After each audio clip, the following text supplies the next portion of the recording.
Bonjour à toutes et bonjour à tous, c'est Gabriel pour Fan Android. On se retrouve pour un test vidéo du Samsung Galaxy A5. C'est le nouveau téléphone milieu de gamme de chez Samsung qui mise beaucoup sur son design en métal et on va tout de suite voir ce qu'il vaut. Alors dans une vidéo précédente, je vous ai déjà montré un déballage de la boîte. Je vais quand même refaire un petit tour du design même si je l'ai déjà fait dans la vidéo précédente. Donc on est sur un téléphone de 5 pouces. Vous le voyez, les bordures d'écran sont assez fines. On retrouve toujours le bouton central et les touches tactiles sur les côtés. Retour et multitâche juste ici. Le logo Samsung bien sûr. Et une caméra frontale de 5 mégapixels pour la visioconférence et les selfies. Je retourne l'appareil. On est donc sur un dos qui est bien en métal. Alors cette peinture fait un effet différent, c'est-à-dire ça donne un effet mat. Ça ne ressemble pas forcément à du métal comme ça à l'œil nu, mais je peux vous garantir que c'est très solide et on a une vraie sensation de robustesse quand on a le téléphone en main. On a ici un capteur de 13 mégapixels, le flash LED, le haut-parleur qui est situé ici, et enfin sur les bords un cadre, donc toujours en métal, avec ici le bouton de mise sous tension, les deux trappes, et oui, deux trappes car il y en a une pour la carte nano SIM et une autre pour la carte micro SD car la coque n'est pas du tout amovible, ce qui est une nouveauté chez Samsung. Donc cette fois, voilà, on aura ces deux petites trappes qu'il faudra ouvrir pour profiter des fonctionnalités qui avant étaient cachées sous la coque. En dessous, la prise micro USB 2.0, le micro, la prise casque 3,5 mm. Sur le côté droit, le bouton de contrôle du volume et au-dessus, rien du tout. Donc vous le voyez, on a toujours ici un cadre en aluminium avec des bords biseautés comme cela peut être le cas sur le Galaxy Note 4. Donc un design plutôt réussi, même si voilà, on regrette ce revêtement à l'arrière qui donne plus la sensation d'un alliage de plastique que de métal. Donc voilà, je ne m'attarderai pas plus sur le design. Maintenant je vais vous parler de ce qu'il a dans le ventre. Donc on est sur un écran 5 pouces avec une définition HD de 1280 par 720 pixels. Ce qui lui donne une densité de 293 ppi, donc ce n'est pas forcément très élevé, voilà, c'est pas scandaleux non plus, mais sur un écran 5 pouces, du simple HD, ça commence à être un petit peu limite, surtout pour un téléphone qui est quand même vendu 360 €, donc c'est pas donné pour du milieu de gamme, hein. À ce prix-là, on trouve quand même des téléphones haut de gamme aujourd'hui, surtout du côté de la Chine. Après, au-delà de cette définition d'écran, on a une technologie Super AMOLED, donc l'écran est vraiment de très grande qualité. On a des angles de vision tout à fait corrects, une luminosité suffisante pour voir l'écran en extérieur sans subir trop les reflets du soleil. L'affichage des couleurs est également assez juste. Donc au niveau de l'écran, voilà, on lui reproche un petit peu sa définition, mais pour le reste, c'est quand même du tout bon.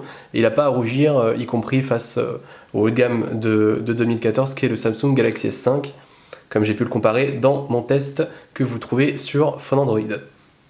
Donc voilà pour ce qui est de l'écran. Au niveau des performances, c'est assuré par un processeur Qualcomm Snapdragon 410 de 64 bits.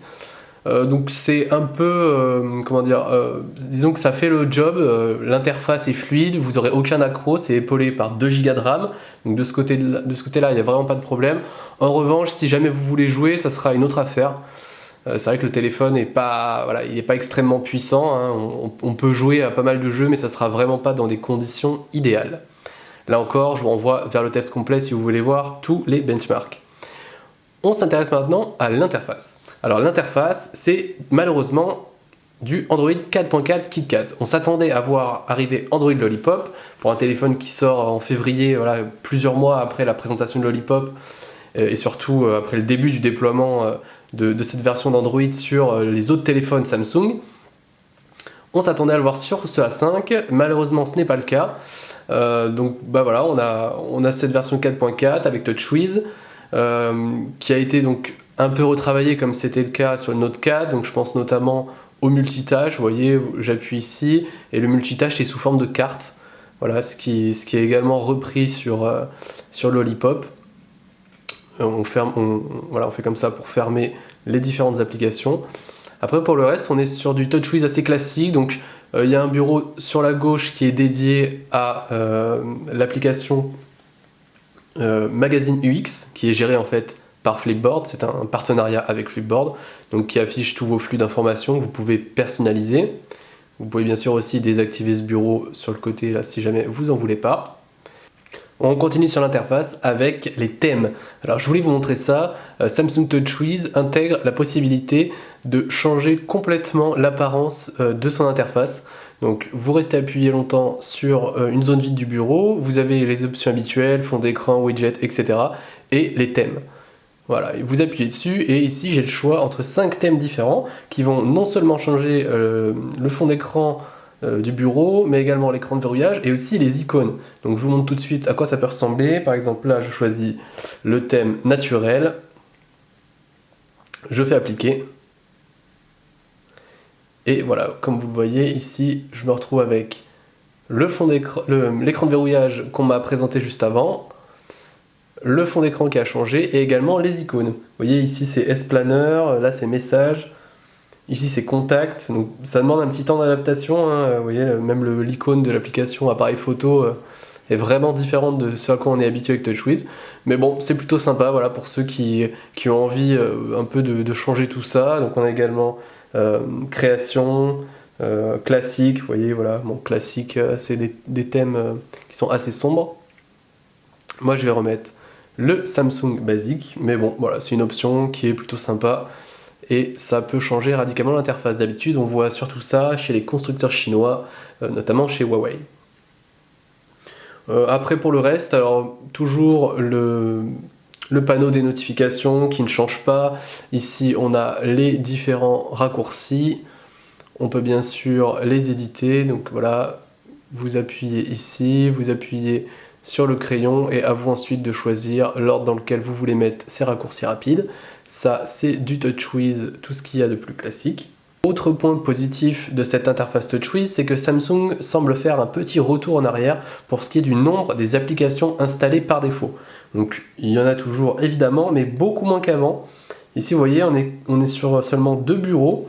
Donc on a les applications Android classiques, les applications Samsung qui remplacent celles par défaut sur Android Stock, donc l'application message, l'application appareil photo ou encore l'application galerie. Mais après, les applications supplémentaires, on va dire, il y en a assez peu. Il y a toujours les partenariats donc, avec Flipboard pour Magazine UX, que je vous ai montré juste avant. On a également un partenariat avec Dropbox.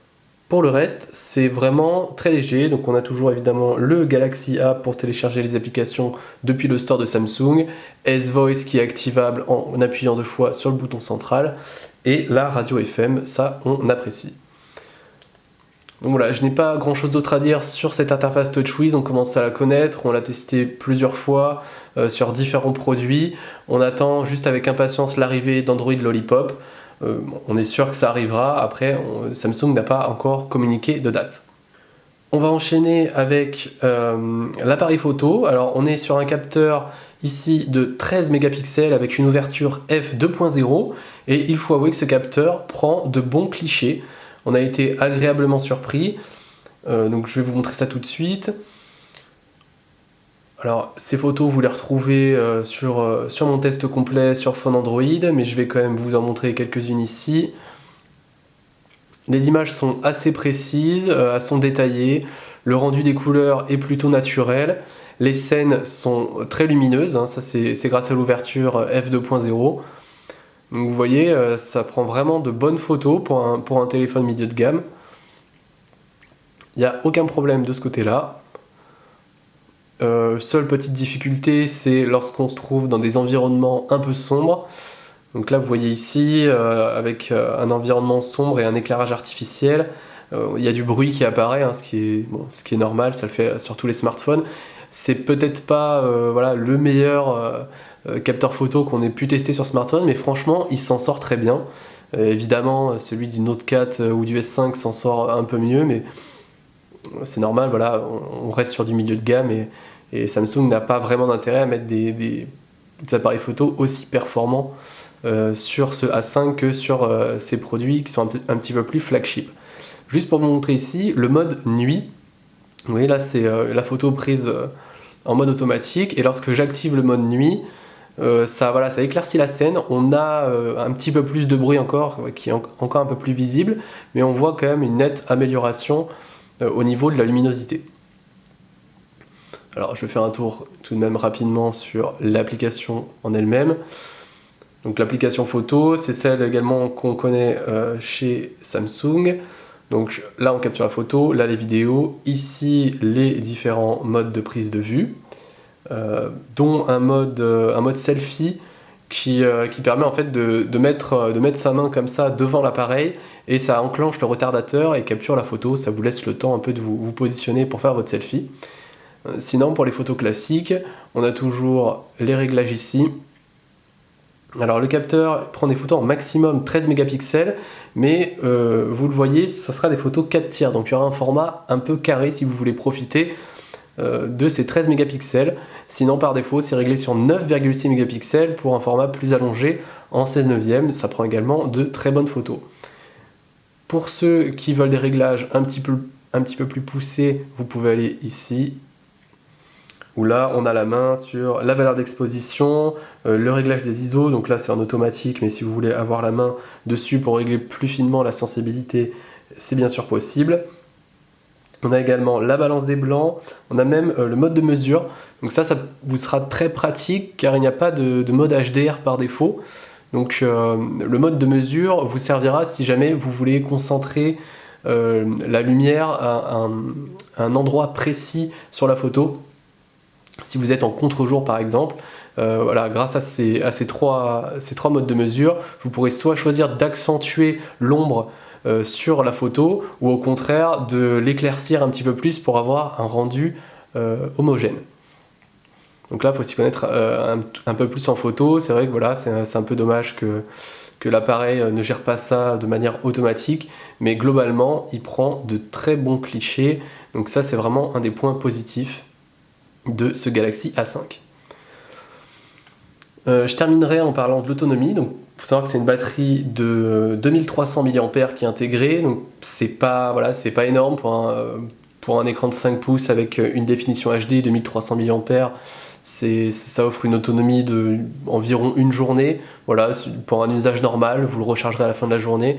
Si vous en avez une utilisation intensive, en revanche, ça risque de durer peut-être un petit peu moins longtemps. Donc, c'est pas une catastrophe, mais c'est loin d'être le meilleur dans ce domaine. Je vous montre la coque car la coque n'est pas amovible, hein, donc vous ne pourrez pas changer la batterie en cas de problème ou simplement s'il y a des capacités plus grandes qui sortent, comme c'est souvent le cas chez Samsung, vous ne pourrez pas la changer ici. Et si jamais vous voulez faire quelques économies d'énergie, c'est-à-dire prolonger la durée de vie de la batterie de quelques heures, vous avez toujours ici dans les options, voilà, différents modes d'économie d'énergie. Donc le classique avec la possibilité de limiter les performances du processeur, le mode échelle de gris qui va faire passer tout le téléphone en noir et blanc, et le mode ultra économie d'énergie. Donc là celui-là on commence à le connaître également, il est sur le S5, il est sur le Note 4, il est sur pas mal de terminaux Samsung, où là on passe en noir et blanc et on a accès uniquement aux applications essentielles, donc SMS, appel, mail, voilà, vous pourrez pas jouer avec votre téléphone. Le but c'est vraiment ici de prolonger la batterie si vous êtes en galère et que vous pouvez pas le recharger tout de suite. Donc voilà pour ce test du Samsung Galaxy A5. Donc c'est un téléphone qui a un design plutôt réussi, même si c'est pas totalement accompli, hein. Au niveau du design métal, on a un petit peu de réserve quand même. Pour le reste, c'est un téléphone milieu de gamme avec des performances moyennes, un bon capteur photo, une autonomie moyenne, des performances moyennes aussi. Le principal problème, c'est surtout le prix auquel est vendu ce Galaxy A5. Il est actuellement disponible dans les 360 €, ce qui est extrêmement cher pour un mobile milieu de gamme. Pour 100 € de moins, on vous l'aurait sûrement conseillé, mais voilà, là on approche des 400 € et pour ce tarif là vous avez des mobiles haut de gamme chez Xiaomi, chez Meizu, vous avez le OnePlus également, voilà, qui offre vraiment d'excellentes perfs, bien meilleures que ça, des très bons écrans aussi, enfin voilà, énormément de qualité pour le même prix, voire moins cher pour certains. Donc voilà, Samsung fait quand même un pari risqué. Intrinsèquement, le produit il est vraiment pas mauvais, mais vu le prix de vente, c'est quand même difficile à recommander. Et donc on attend de voir le Galaxy A7 qui offrira des specs un peu plus haut de gamme, qui sera également un petit peu plus cher, mais on va voir si le rapport qualité-prix sera meilleur sur la version 5,5 pouces de la gamme A.